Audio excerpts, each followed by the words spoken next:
Hello beautiful people, it's your girl Neyssa with XPansive Taste. I am doing my first ever 24-hour fast.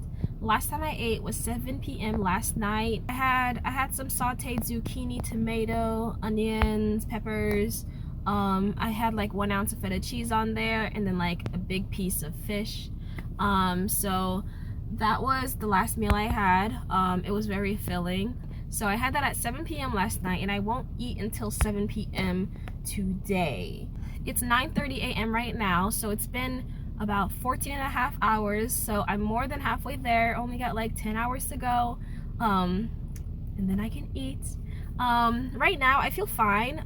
So I'm actually on my period right now. It's day 3 of my period, and apparently that's a good time to fast because of your hormone levels. Your estrogen or whatever is dominating right now, and when you have estrogen dominating in your body, then you are able to put your body through a lot more stress. The only time as a woman that you shouldn't try to fast is the week before your period, because then that's when like your estrogen and your testosterone is low and your progesterone is working on being built up so that it's ready for you to have your period. So the week before your period is not a good time to fast because you need progesterone to grow so that you can be healthy, and that is also a time where you're going to feel more lethargic and you're going to crave more carbs, and you're going to need those carbs in order to keep your body healthy. It's not something bad that your body's craving carbs. It's perfectly normal. So during that time, just don't try to fast. But right now I actually feel really good. I actually came from a workout. I've been working out with a physical trainer 3 days a week. This is like probably around week 6 that I've been doing this. And I feel good today. We always do weightlifting. So we did like back and arms and biceps, and I was able to power through that without feeling tired or like feeling like I was gonna faint or whatever. I'm perfectly fine. And I haven't even had coffee yet. And that's the thing I noticed with me when it comes to fasting. For some reason, I always I have a lot of energy for the most part. Sometimes that energy is manifested into anxiety, but whatever. I'm working with it however way it comes. And so that was actually one of the reasons why I stopped intermittent fasting the first time I tried, like when I was 20, because I wasn't used to the feeling of having so much energy all the time. Like, it was actually insane. I did it for like 2 weeks, and for those 2 weeks I only slept like 3 hours a night. Yeah, maybe 3-4 hours, whatever. I did not really need to sleep at all. It was excessive, and so I stopped. And then I was sleeping regularly again. So I don't know why my body does that, but I think I'm just gonna roll with it and not look at it as a bad thing. Really, it's only a bad thing when you're bored and you don't know what to do. So I've been fully functional during that time, and I think that's what's gonna happen again, where I'll just have lots of energy. So this is my first 24-hour fast, and after that I'm going to do more of the I'm going to do like an intermittent fasting kind of thing, where it's like a 16-hour fast and then 8-hour eating window. There are a whole lot of benefits to this, but of course weight loss is one of them. Although it's not necessarily that intermittent fasting will magically help you lose weight, but what it does is that it allows you to suppress your hunger a lot easier because your blood sugar levels are like more stable. Hunger suppressant hormone gets a little higher, so you're just able to not be hungry for longer periods of time, and so it will keep you from like snacking and over consuming. So it's still calories in, calories out, but it becomes a lot easier to control your hunger when you teach your body how to fast. And you're not gonna do excessive snacking on carbs and things that are gonna make your blood sugar go crazy all throughout the day. The thing is, your appetite and your cravings is very much influenced by the kind of bacteria that lives in your gut. Your gut is like your second brain, and so it will sometimes control you if you don't decide to take control of it. In your gut, there's good bacteria and there's bad bacteria. The bad bacteria is what is causing your cravings. The bad bacteria tells you need to eat more sugar so that the bad bacteria can continue to grow and thrive. And then the good bacteria is always fighting that bad bacteria, and that is the one that tells you we want vegetables, we want nutrients. It will influence you to crave healthy foods. When you're fasting, the good bacteria will actually stay with you, and then the bad bacteria will actually starve and diminish and be like the lesser it'll be like the smaller voice in your second brain. So that's gonna be, you know, something that I will benefit from, because I know that I love candy and I love sugar and, you know, a bunch of processed foods. And so even though it's not me that loves it, it's just the bad bacteria in my gut that is telling me that I need to eat it. And the thing is, the more, even if you satiate it just like for one little moment, like, it's still going to tell you you need more. And there's like really no limit, honestly. I can think of a couple moments where I would crave ice cream and I would decide to satiate that craving and eat the ice cream, and, you know, I'd put it away and I'd be fine. But then all of a sudden, like an hour later, my body's telling me eat more, even though I'm like, I just had some, I'm fine. Shouldn't have that like beat my craving? But no, it didn't kill my craving. It just fed the bad bacteria, so the bad bacteria could crave even more. And then, you know, you eat the whole pint. You know, as long as it's in the house, your gut is going to tell you that you need to finish it or something like that. I did pick up some things that were recommended to consume during a fast. I know that black coffee is fine, and bulletproof coffee with grass-fed butter is, you know, fine, and it won't break your fast. But I also have something called MCT oil, and I don't fully understand what it does yet. I'm still reading about it, but I figured why not, because like the gym is really close to like a health food store. It's like literally next door, and so it's very convenient, very good placement, you know, have your health food store and your supplement store right next to your gym. And so I got some MCT oil. I spent like $17 on this, but hey, I'm committed. Yeah, it says pure, unflavored, thermogenic, keto friendly. And so I know I can mix this with things like coffee and tea, and it won't break my fast, and it will provide me with lots of healthy fats that my body can digest quickly enough and produce more ketones. Yeah, so that's all I know about it so far. And then I also got, just like as like emergency kind of thing, I also got almond butter. It's very, very natural almond butter. I grounded it myself using a machine. So it's not really myself, but it's here. It's very natural. I'm not really a fan of nut butters, honestly, but I feel like I can, if I'm really, really hungry and I need a tablespoon of this stuff, apparently I can do it. And it's okay, and it won't break a fast, and, you know, whatever. It's more like a plan B kind of thing. No matter what, I'm not eating until 7 p.m. and so far I haven't. I haven't even had my coffee yet, but I'm going to make it. Honestly, maybe I shouldn't. Honestly, like I'm on another level right now. Like, exactly, I'm literally insane every time I freaking go on a fast or whatever. Like, my brain is so wired, so freaking wired. If you don't have natural almond butter to do this, I also heard that you can eat half an avocado and that won't break your fast. Don't do peanut butter, because peanut butter usually has sugar in it, I think, or for some other reason. But almond butter's good. Half an avocado's good. There are some pre-packaged kind of snacks that are called keto fat bombs that you can buy.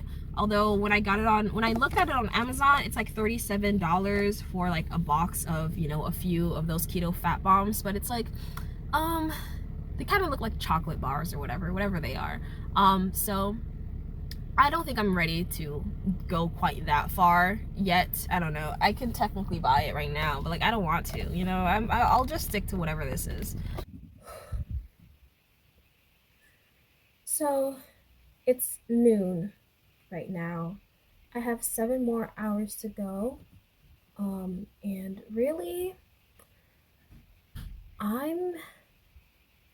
my brain is not all there. I know I was so wired a couple hours ago, but now it's like I am just moving slow. My brain feels a little foggy. I'm having difficulty thinking. When it comes to hunger, like, I guess I'm fine. I don't think I'm lightheaded. I'm just slightly confused. Um, so I have to go out and do an errand right now. So I'll do that. I don't want to. It's fine. Yeah. So I'll do that. And I think I'm going to take a tablespoon of that almond butter before I head out. Just to be safe. Yeah. right now it's Sunday morning, so it's the morning after my fast. And yeah, I feel pretty good. So last night, what happened is that I broke my fast at the Chinese food buffet because I already had plans to go out with my boyfriend. But when it just got too late, and I just was at a point where I'm like, there's no way I'm going to go to a restaurant and wait for the food to be cooked. I just need to go there and the food to be ready. And so I went to the Chinese food buffet and I got 2 plates. The first plate, I intentionally wanted to break my fast with predominantly protein. And so half my plate was protein, and the other plate, or the other half of the plate, was vegetables, which was like a creamy, two different kind of creamy broccoli dishes. But whatever, they didn't really have that many vegetable options that I preferred because I don't like mushrooms, and they had string beans, but I don't like string beans, and iceberg lettuce is just not the vibe. So yeah, I had the creamy broccoli stuff, and with some shrimp, some teriyaki beef, and some ribs. I felt pretty full, but I just knew it wasn't enough, and I still had to attempt to make it like a full enough meal for the day, because the whole point of my fast is not necessarily to just like only have one meal and starve or whatever. It's to be able to do it consistently, and yeah, even go on for the next day into another fast. And so I had another plate which did have more carbs in it. And so like I had like 3 pieces of sushi, 2 fried ragoons, and a little bit of rice and some shrimp and a little slice of pizza. I didn't finish the whole second plate, but I did calculate everything to my best guess. I might be off a little bit, because the food at the Chinese buffet, it's cooked in a lot of oil. Even if it was all cooked in lots of oil, I still would have been at a relative calorie deficit. I calculated that my first plate was probably about like 500 calories, and then the second plate was about 600 calories, given that I didn't eat everything on that plate. And then I even included the cups of green tea with sugar that I had. Um, and yeah, so about 1100 calories yesterday. The day before the fast, I did not feast. I had about like 1700 calories. And that actually is a little bit more than I would normally eat, but I had a big piece of fish that night. And so, yeah, and like that was like 171 grams of protein for that day. And then yesterday during the fast, that was, I think I had 91 grams of protein during that day, which is not that bad, but also not as good as it could have been. I could have made it better by, only having 1 piece of fried ragoon and scratching the pizza, which was, by the way, delicious. And just like trading that in for some other type of meat, maybe some extra shrimp, or more teriyaki chicken. Yeah. And so I could have gotten more protein, and that's important because I don't want to lose muscle as I'm fasting. I'm doing all this work to grow my muscles, going to the gym 3 days a week. And I don't want to lose my muscle just because I'm under eating on protein. Overall, it went pretty well, and I would do it again. It actually wasn't as hard as I thought it was going to be.